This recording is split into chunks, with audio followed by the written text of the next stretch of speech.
Welcome to drive. నమస్కారం. Right, నమస్తే. మోహన్ రెడ్డి గారు ఎట్లా చూస్తారు? అప్పుడేమో సిబిఐ ఛార్జ్ షీట్ చూసిన తరువాత చంద్రబాబు నాయుడు గారు అప్పట్లో ఆరోపించారు, అందులో జంతువుల కొవ్వు కలిసిందంటూ కూడా అంటున్నారు. సో అందులో అంటే 10% కన్నా కూడా తక్కువగా ఉంటే డిటెక్ట్ చేయలేమంటున్నారు. ఆ విషయం వీళ్ళకి అర్థం కావడం లేదు, క్లీన్ చిట్ ఇచ్చారనుకుంటున్నారంటూ కూడా అటు కూటమి నేతలు అంటున్నారు. అసలు ఏమనుకుంటున్నారు మీరు? నమస్కారం మీకు, పశుపతి గారికి, గురుమూర్తి గారికి, గురునాథం గారికి, అదే వెంకటేశ్వర రెడ్డి గారికి, చూస్తున్న వీక్షకులకు అందరికీ పేరు పైన హృదయపూర్వకంగా నమస్కారాలు. ఇప్పుడు ఫస్ట్ వీళ్ళు చంద్రబాబు నాయుడు గారు కానీ, ఉప ముఖ్యమంత్రి పవన్ కళ్యాణ్ గారు కానీ దాన్ని చూడకుండా అది నిర్ధారణ కాకుండా వాళ్ళు ఇష్టం వచ్చినట్టు వాళ్ళంతటా వాళ్ళే ఇందులో పంది కొవ్వు ఉంది, చేప నూనె ఉంది, లేక ఆవుకు ఉంది అని ఈ విధమైనటువంటి ఆరోపణ చేసి అపవిత్రమైనటువంటి మాటలు మాట్లాడి రాష్ట్రాన్ని, దేశాన్ని, తిరుమల వెంకటేశ్వర స్వామి పవిత్రతను తగ్గించాలి, ఆ జగన్మోహన్ రెడ్డి గారిని డ్యామేజ్ చేయాలనే ఉద్దేశంలో భాగంగా వాళ్ళు చేసినటువంటి ఈ నీచమైనటువంటి పదాలను ఇప్పటికైనా వాళ్ళు విరమించుకొని తప్పు క్షమించండి అని చెప్పకుండా వాళ్ళు మళ్ళీ సిబిఐ కూడా తప్పు చేసిందనే విధంగా వీళ్ళు ప్రవర్తిస్తే, వీళ్ళు సిట్ విచారణ వేసినప్పుడు వైవి సుబ్బారెడ్డి గారు స్వయంగా పోయి దీన్ని సిబిఐ వేయాలి, సిట్ కాదు సిబిఐ ద్వారా వేయాలని చెప్పి సుప్రీంకోర్టుకి ఇచ్చి, సుప్రీంకోర్టు పిలిచి అరే మీ ఇష్టం వచ్చినట్టు మీరే ఎట్లా వాగుతారయ్యా, మీ ఇష్టం వచ్చినట్టు మీరే పంది కొవ్వు, ఎనుము కొవ్వు, ఈ కొవ్వు, ఆ కొవ్వు అని ఎట్లా చెప్పుకుంటా పోతారు, అది విచారణలో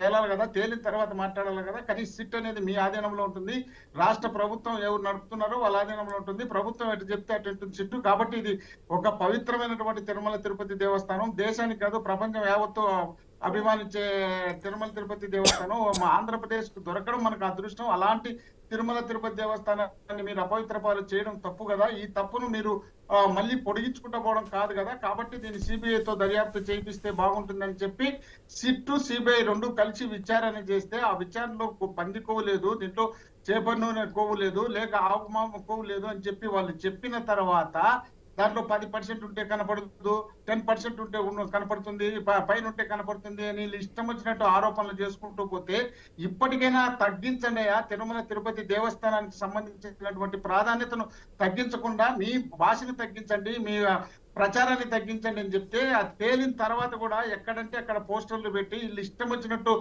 దుష్ప్రచారం చేసి కేవలం ఆంధ్రప్రదేశ్ కు లేక చంద్రబాబు నాయుడు గారికి మాత్రమే వెంకటేశ్వర స్వామి అనుకుంటున్నారు. యావత్ దేశం మొత్తం అభిమానించే వెంకటేశ్వర స్వామి, అలాంటి వెంకటేశ్వర స్వామిని మనం అపవిత్రపాలు చేసుకుంటూ పోవాలనే ఉద్దేశంలో భాగంగా వీళ్ళు చేస్తుంటే ఇది తప్పు అని మేము చెప్పడానికి మా కార్యకర్తలు, మా నాయకులు ఈ రోజు మేము ప్రతి దేవాలయం దగ్గర ఇది పొరపాటు జరిగిపోయింది, ఈ పొరపాటును క్షమించండి, రాష్ట్ర ప్రజలతో పాటు రాష్ట్ర ప్రజలకు అరిష్టం జరగకుండా ఉండేందుకు ప్రభుత్వం చేసినటువంటి తప్పులు క్షమించండి స్వామి, వీళ్ళకు మంచి బుద్ధి ప్రసాదించండి స్వామి అని మేము దేవుళ్ళ దగ్గరికి పోయి పూజలు చేసే కార్యక్రమం పోతే అంబటి రాంబాబు గారి మీద దాడి చేసి వాళ్ళ ఇంటి మీదకి పోయి వాళ్ళ ఇంట్లో ఉన్నటువంటి ఫర్నిచర్ బాగొట్టి వాళ్ళ బండిని బాగొట్టి ఆయన చంపడానికి ప్రయత్నం చేసి దిగజారిపోయిన రాజకీయాలు చేస్తున్నారంటే ఏమనుకుంటున్నారు వీళ్ళు? శాశ్వతంగా వీళ్ళే అధికారంలో ఉంటామనుకున్నారా?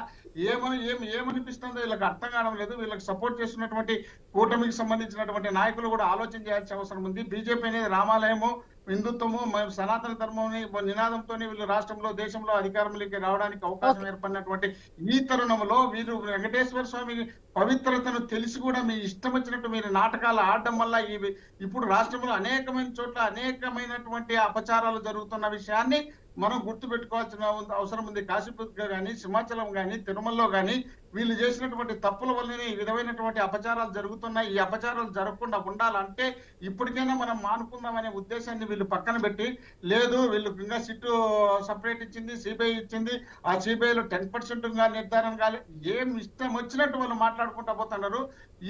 ఈ తిరుమల తిరుపతి తప్పక వేరే అవకాశాలు లేవా? మీరు మాతో మాట్లాడండి. ఇప్పుడు కేవలం ఆంధ్రప్రదేశ్ లో ప్రతిపక్షం వైఎస్ఆర్ కాంగ్రెస్ పార్టీ బలంగా తయారవుతుందనే ఉద్దేశంలో భాగంగా మీరు తగ్గించాలనే ఉద్దేశంలో భాగంగానే కదా మీరు అప్పుడు మీకు సంబంధించి అక్కడ వరదలు వచ్చి కొట్టుకొని పోతుంటే విజయవాడ దాన్ని మిమ్మల్ని చీకొట్టేటప్పుడు మీరు దాన్ని తీసుకొచ్చి తిరుమల తిరుపతి లడ్డూకి సంబంధించినటువంటి ప్రస్తావన తీసుకొచ్చి మమ్మల్ని అప్రతిష్ట పాలు చేయాలనే ఉద్దేశంలో భాగంగా మీ ప్రయత్నం చేసి ఈ ప్రయత్నంలో మీరు విఫలమైనారు.